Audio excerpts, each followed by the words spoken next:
Hey everybody, Sean Rhodes here, and welcome back to another episode of Bulletproof Selling. Now, I am the Chief Sales Sergeant here at Bulletproof Selling. That's a title that I love to have because it means I'm out there on the front lines helping salespeople get better where it counts between them and their prospects. There's plenty of great folks on sales leadership, plenty of great folks on leading sales teams. We're here at Bulletproof Selling to make you more bulletproof in how you sell. How do we do that? Well, we believe that hope is not a sales strategy. And so we're here to bring the lessons from the battlefield into the boardroom so that we can increase the performance of salespeople and the results of their teams. Now, in this Bulletproof Selling series, since we began on day one, we've been sharing insights from the top minds in sales, those that are best-selling speakers, authors, Hall of Famers in their various areas, and of course, those that are actually out there in the field managing sales teams. And since day one, every single one of these episodes, we have built a sales system alongside our guests that you can use no matter the size of your goal or the size of the team that you're part of.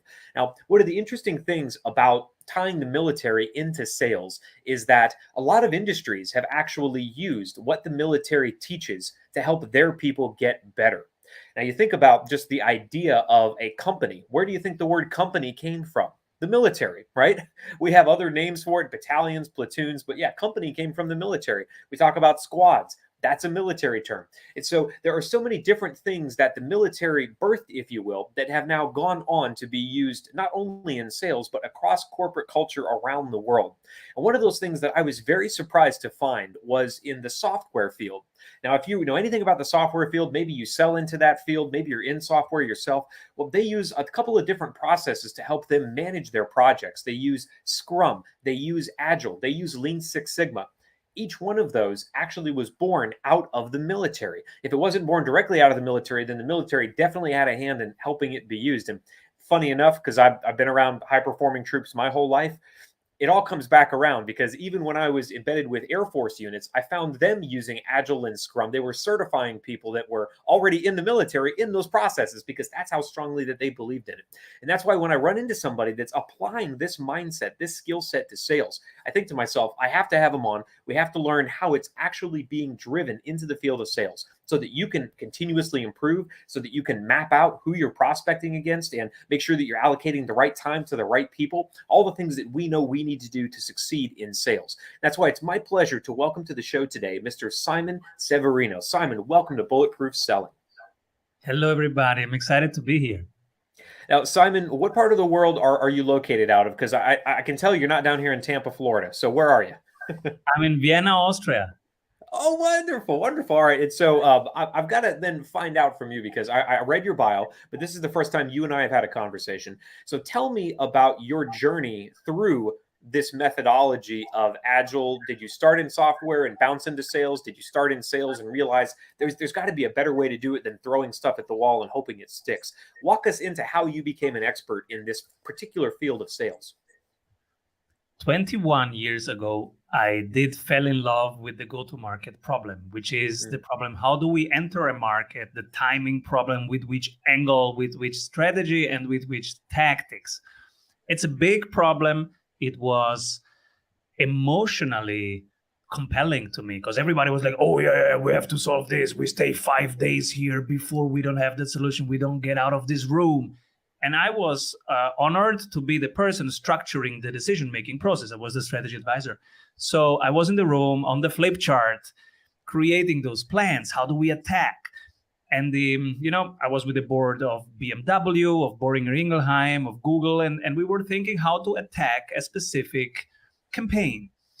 And it's complex, and you have to do scenario planning, and you have to find the right angle. You have to think about timing. You have to calculate different things that your competitors might do and still pick something to do and decide and go with it.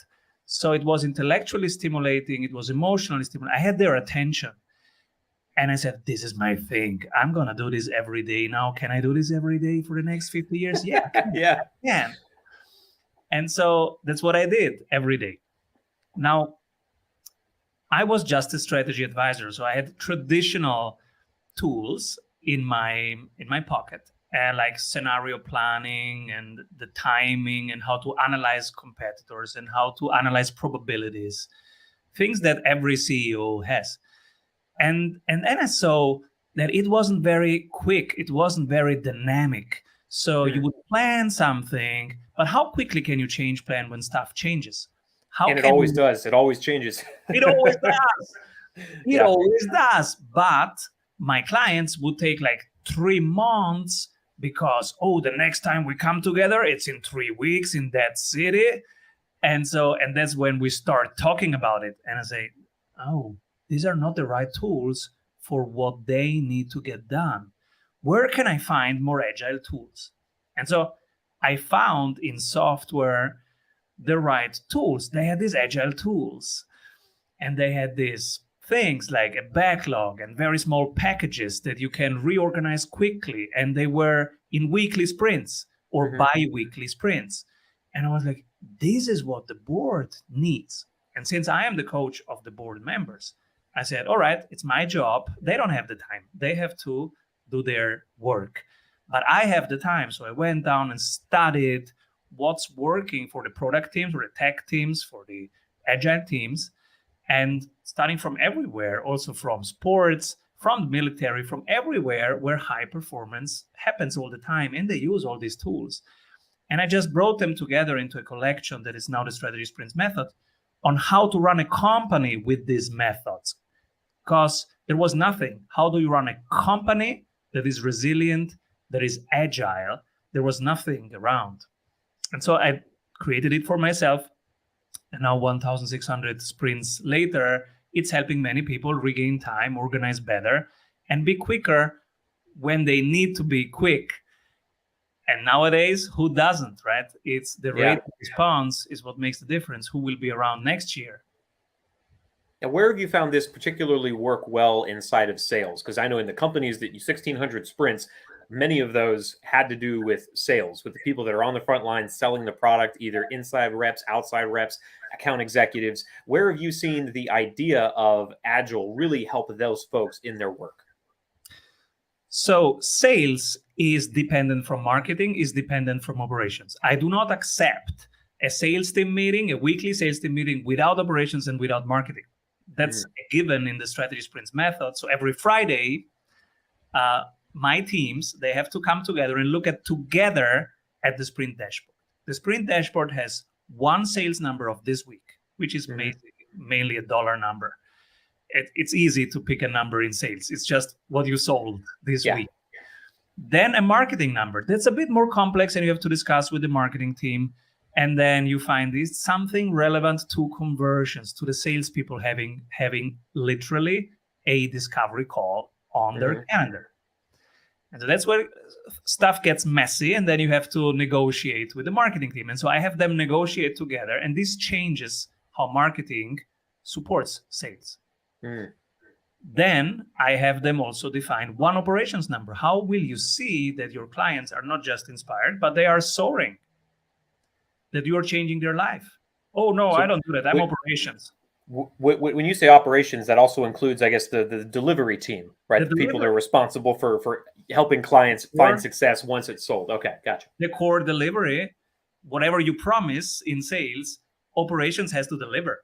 Right. And it's the core delivery of whatever your promise is. So it's the most important part. And that's the second problem that I so often that sales teams discuss just in the sales meeting, but there is no operations. So I want operations in the room. So now we have sales, marketing, and operations, and the business owner, the decider, in one room. It's half an hour. We look at 3 numbers. And now you see how focused and how disciplined the discussion is. All right, marketing numbers going up or not up? Why not up? Let's look at it. Yeah. Sales numbers, up or not up? Why not? What's the difference? Oh, it's 0.7 up. Is that a lot, or is that is it good or bad? 0.7 up. Let's look at the 4 weeks moving average of last week. Let's look at the other 4 weeks. Oh, that's very good. All right. And I really appreciate the fact that you're bringing different departments together to facilitate more sales. So one of the things that we found in the military that helped these teams be bulletproof was when they were in these strategy and planning sessions, and even when they were in their weekly sessions, because they have a version of a sprint as well, where they get together every week, they brief next week's missions, all that stuff. It wasn't just the infantry folks that were in the room at one time.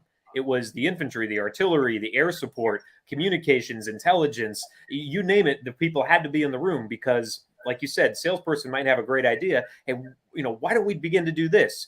And we need marketing there to say, yeah, we can support that. Or, nope, that's a terrible idea. We tried it 5 years ago and we'll go to jail if we try to do it again, or whatever the reason is that they can't execute it. And I see so many sales teams plan and execute in a silo.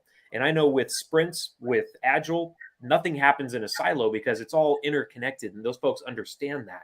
So I want to ask you, Simon, then a question that we ask all of our guests, as it applies to sprints, as it applies to planning collectively, as it applies to having clearly defined goals and outcomes, which all of the things I just mentioned, a lot of sales teams don't have. Where do you find salespeople relying on hope more than they should? What is the problem they experience that causes you to say, sprints might be able to help that? Many times they're flying blind.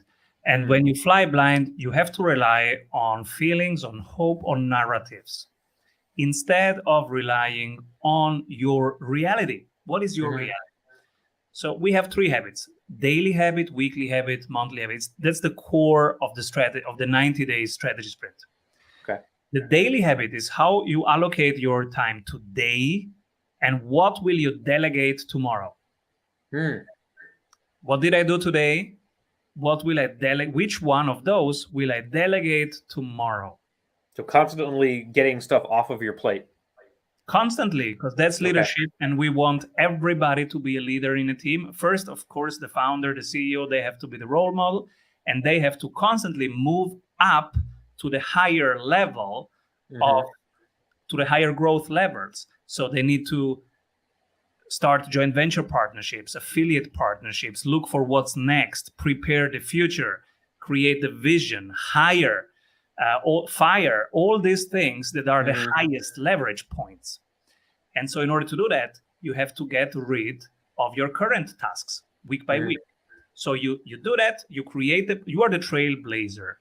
You run through the wood as the first person. Then you get it. Okay, I know now the lay of the land. I write it down. I hand it over. This is your hill now. You manage this hill, and I move on to the next. And this is leadership. In our method, it's as simple as that. You find out, you write it down, you hand it over. That's leadership. So you scale yourself by writing down your tasks and delegating them, systemizing, automating them every day. And if everybody does that in the team, that's how you scale a business. Love it. And we actually had a question come in from one of our viewers, Simon, and they wanted to know, it's Carla. She said, as a small business, what do you suggest for growth when you don't have all those departments to delegate to? So if you're a small team or a one-person team, how would you continue to look at how you spend your time and continue to delegate? Yeah, Carla, great question. Especially when we start out as a solopreneur, we need to think about those things. Because you have those departments. The only difference is you are all of these departments. Who is the marketing department? Carla. Who is the sales department? Carla. Who's the operations department? Carla. Who hires? Carla. And so as you can see, it's quite an overwhelm. So if I go back 6 years ago, I was all those departments. The first thing that I did was to write them down. Literally map out what do we do to start conversations, marketing, to close deals, sales, to deliver what we promise, operations, and who does vision, hiring, firing. Oh, that's the manager. And so 4 times Simon. And then I felt into my body and said, does this feel right? It doesn't. So let's get Simon out of the first one. What can be the first one? So I outsourced the bookkeeping and everything that was boring to me, and it wasn't really moving the whole thing forward. It's just managing the thing. So it shouldn't be Carla on the long run. So first you improve your sales, you improve your operations, and then you map it out and you start with one of those fields, bring somebody in, you write down how you do it, and you hand it over. Now they run the marketing department.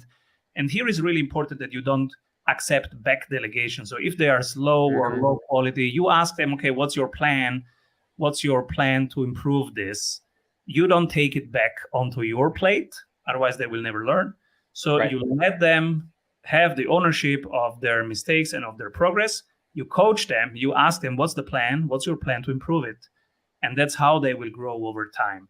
You do the next for the second department, the third department. Now, bit by bit, you are 2 levels above fulfillment, which is where you need to do to be in the midterm. And in the long term, you will move from being the business operator, even if you're a solopreneur, to being the business owner. And this is actually where stuff, you have the freedom that you wanted in the first place. And this is where stuff starts to really be enjoyable. And so we're kind of splitting between strategy and execution, which is fine. But I want to be really clear that the first step in this process, and any salesperson can do this too, by the way, even if you're in a role that you really can't outsource much because there's no budget, maybe due to some type of a law, you can't give confidential client information over to a VA or something like that. But it's a great process to be able to just list out, here are all the things that I do in this job, in this role, or in this business, if you're an entrepreneur or solopreneur. And then to be able to say, like you did, Simon, which are the ones that I really hate doing and I'm not that great at? And from that point, because I get asked all the time, Simon, obviously this is a show about systems and how to use sales systems. Do we build systems and then outsource, or do we identify what we want to outsource and then take the time to build a system for it? And I found the latter technique to really be better, because I know what I'm doing. I can execute it almost with unconscious competency because I had to learn how to do it the hard way. But when it comes time to turn it over, it's identifying, where do you start, right? Well, like you said, 1 or 2 things: bookkeeping. Maybe it's posting social media stuff out there, whatever it is that you can offload, teach somebody to do, and know that even if it gets down to just 80% proficiency, it still frees you up. It frees the time up for you to do the things that you're uniquely qualified to do. So I want to circle really hard into the sales aspect of this, because I believe so strongly in continuous improvement and in collective planning and in being able to pivot, and actually wrote a book on creating pivot points in businesses. So I'd like to create a system for salespeople to use so that they're prepared for that sales pivot when it happens. There's a famous quote, Simon. It comes from William von something or another back in the 1800s. He was a German field marshal, and he said that no plan survives contact with the enemy. Now, I always encourage salespeople, never think about your prospects like the enemy, but think about it like this: no sales campaign, no sales strategy survives contact with a prospect, because we can plan it out all day, but like you experienced doing this for large organizations, change always occurs. So when we talk about building systems, Simon, we talk about just putting a basic plan together so that any salesperson in the organization could pick this plan up and execute it. And to make it simple, because in the acronym world, the military kind of owns the space, we use the acronym TRIM, just like Scrum stands for something, I'm sure, right? So in TRIM, the T is the trigger element. If I'm building a system before I launch a campaign, before I start targeting prospects, before I may even identify what's my go-to-market strategy, and I want to build this system so that I can pivot. So I identify what are the things ahead of time that might trip me up. What is the trigger element for this system, Simon? Is it before I begin reaching out to prospects? Is it before my strategy session? When would you recommend a sales individual, salesperson, or sales team sit down and really start to map out, all right, what are the likely things that could derail this, so I'm prepared for them ahead of time? Sales is a contact sport. It's I love not it. a thing that you plan. That's a quote, man, right there. Sales is a contact sport. Yes. You just call people, talk to them. Yep. And if you're an expert, you also teach. Sales is commercial teaching. So some people say, oh, sales is lazy. I'm pushing something into them. There is nothing to push. Sales is creating value. And since you are the expert, you are somebody who sees more than they see. So the best value that you can create is share that. So it's a contact sports. Talk, meet them, call them, have a Zoom with them, and then ask really, where are you and what's going on in your world? And then quickly bring in your expertise. Look, I am here to serve people like you. I have done my homework, and every week I'm in 7 continents or 8 industries to solve exactly this problem. And so I see what's around the corner for you. I see that inflation is going up. I see that supply chains are broken. What's your plan? Oh, you don't have a plan? Can I share with you what my current clients are currently doing to be prepared for that curve? How you can get ahead of that curve? And then we go directly there. And now what's the risk management? What's the pivot point there? Every single moment, checking their body language, checking what they tell you, checking what they really need and what they want and the gap in between, assessing where they are right now, what's comfort zone for them, and then also making a bet. All right, how much can I push them? Because I'm the expert. I see their next step. They maybe don't see it yet. So now the bet that you have to take, and this is the psychology part, where you have to really think of their threshold, right? In sports training, it's threshold training. You run up to that lactate level or whatever threshold it is, and then you find out where your current limit is. And next time, you go to that limit and you slightly overcome it. And so is the trigger element in this system then identifying what are the common areas that I'm getting tripped up or I'm getting delays inside of my sales cycle? Because there's so many things that could go wrong, right? I hear an objection that I can't overcome. Client can't buy now because of budget issues, all that. An objection is not wrong. An objection, we call it a concern in the strategy sprint method. Okay. A concern is something very important. So you should be prepared to have your 5 typical concerns. Okay. Not the right time, not the right price. Yes, but, and whatever your 5 typical are. And be ready with 10 to 12 concerns and bring them proactively. I know what you are thinking right now. What if this doesn't work for me? This is how you can find out. This is the process. These are the 3 steps, how you can do your due diligence and find out if it's the right thing. I love it. So you're actually encouraging people to identify what are those concerns ahead of time before they're in the sales conversation and they have to think on their feet and try to pivot in the moment.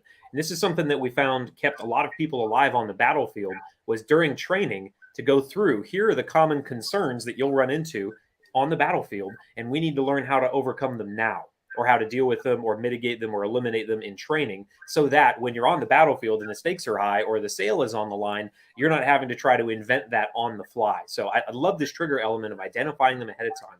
Now, the R in TRIM, this acronym we're using, TRIM, to build this system, is to make this thing repeatable. Just like you have a repeatable process to walk your executives through each week when you meet with them, what are the steps that you recommend? And one of them might be, identify the concerns, come up with 10 to 12 solutions. But what are the steps that you recommend a salesperson go through in planning out, how do I make sure that this concern doesn't stop my sales process?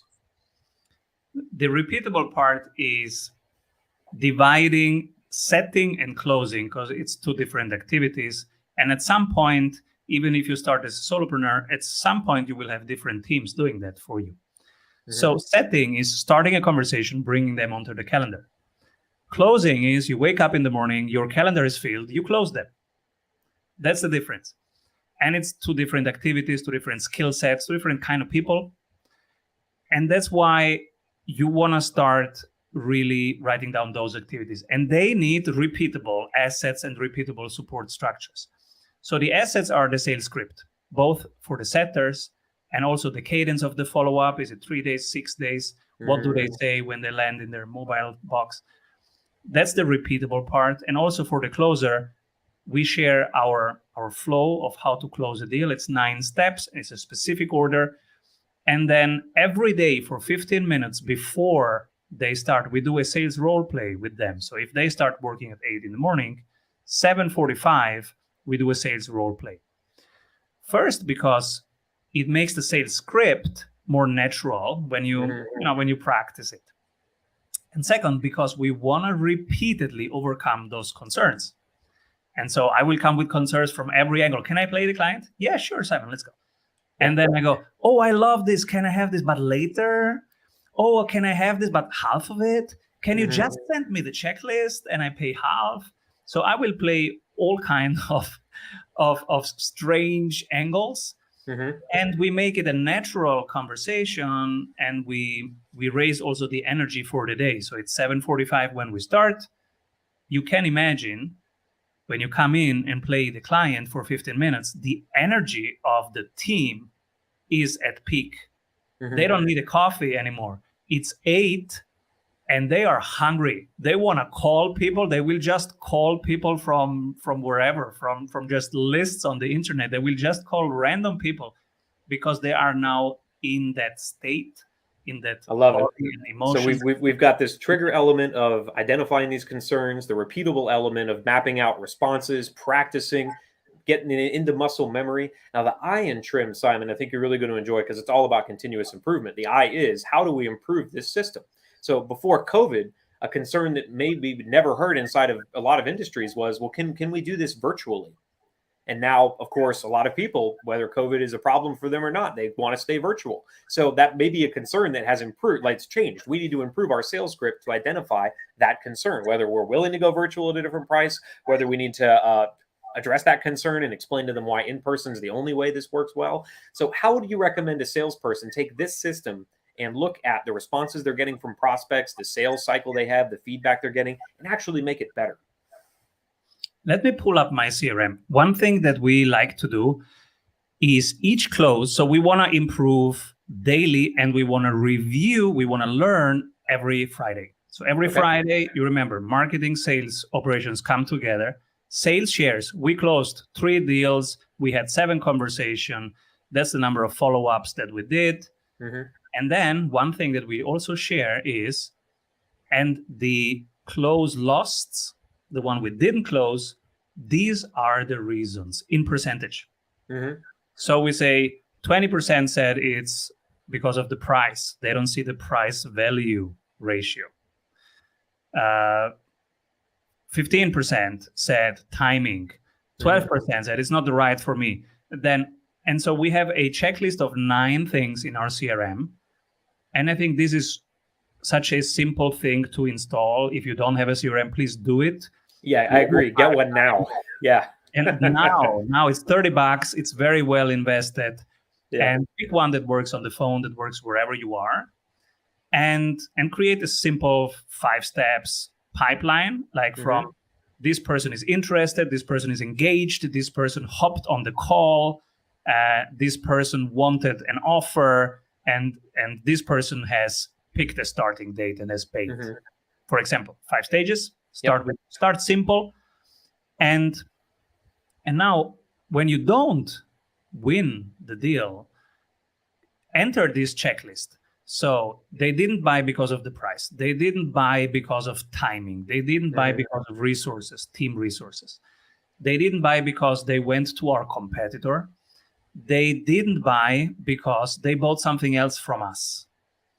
And then the 6th one is, I don't know, they didn't share. Yeah. So you might start with this 6 and you just click it.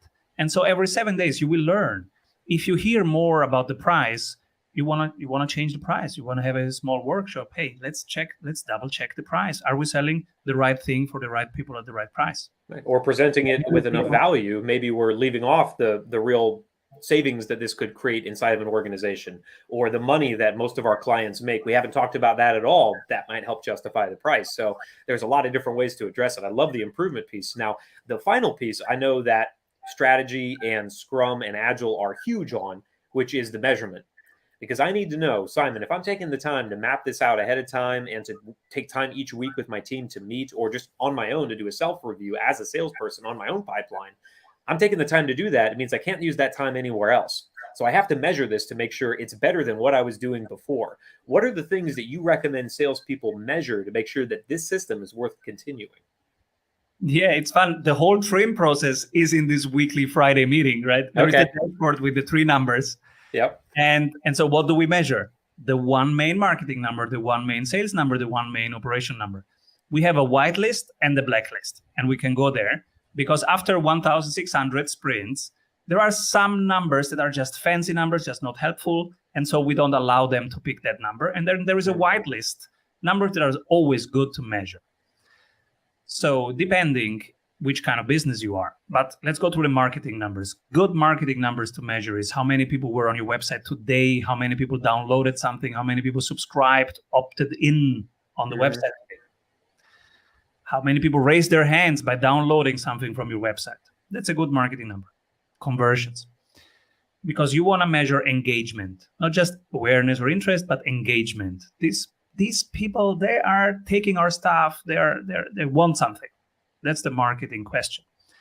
Then the sales number, that's straightforward, closed deals, reasons for not closed. And then operations.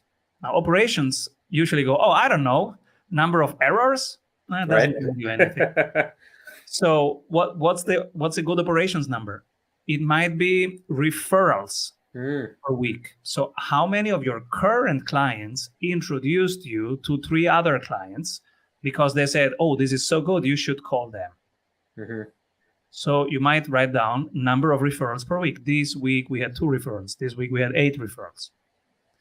Another very good numbers is the NPS, the Net Promoter Score. So you ask them from 1 to 10, how likely are you to refer? Which is a more indirect thing, but you get a ton of information. So we ask 5 questions all the time, all clients. What's helping you most? What's missing? What else do you need? Who else needs it? And then from 1 to 10, how likely are you to refer?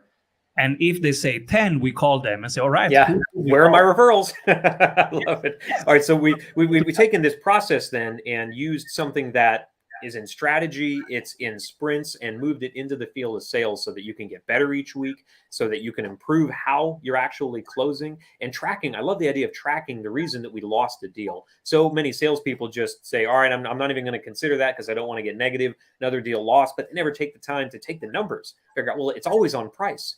I've lost 8 deals this month on price. I need to change how I'm communicating or change what I'm charging. And by doing that, to then measure, all right, is it having a positive effect? And that's exactly what sprints allow us to do to get continuously better. So, Simon, if people want to find out more about you, about the work you're doing in sales and in strategy, because I'm very sure that you work internationally, you're not just limited to Austria. So talk to us about how we can get deeper into your world and into your business. Yes, we have strategy sprints coaches from Los Angeles to Singapore. So there is your time zone. And if you want to double revenue in 90 days, get a sprint coach. You get them at strategysprints.com.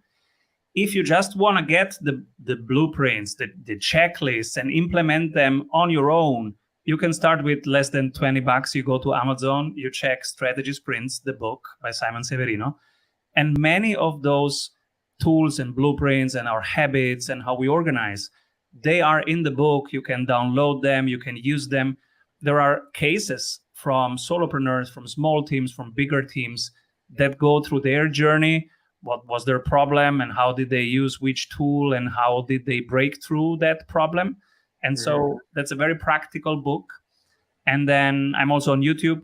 I have a YouTube channel where I share my explorations and my mistakes and my learnings. It's called Simon Severino. So this is where you can find us. Amazing, sir. Well, thank you so much for sharing this wealth of knowledge that you bring to the table from 1,600 sprints. That's crazy, man. Good for you on that number. I know you're continuing to track it and count it. And for those of us here at Bulletproof Selling, make sure you're following us on LinkedIn. And of course, we have a YouTube channel as well, where every single one of these conversations we've had with brilliant people like Simon is housed completely free. So that whether you're working out on the treadmill, you're driving in your car to see your next client, or you're just hanging out at the office, banging out calls, getting stuff done, there's no reason that you shouldn't continue to be learning about the systems you can use to be more successful. And of course, maybe you're catching us on podcasts. Well, we're on iTunes, Stitcher, Spotify, anywhere that podcasts can be found. And for more systems, because that's what we do here, to help you replace hope with certainty in your sales process, make sure you're over on bulletproofselling.us to get free resources that we're dropping every single week. Well, Sean Rhodes here. It's been a pleasure serving the sales community alongside you, Simon. Let's get out there and make selling bulletproof.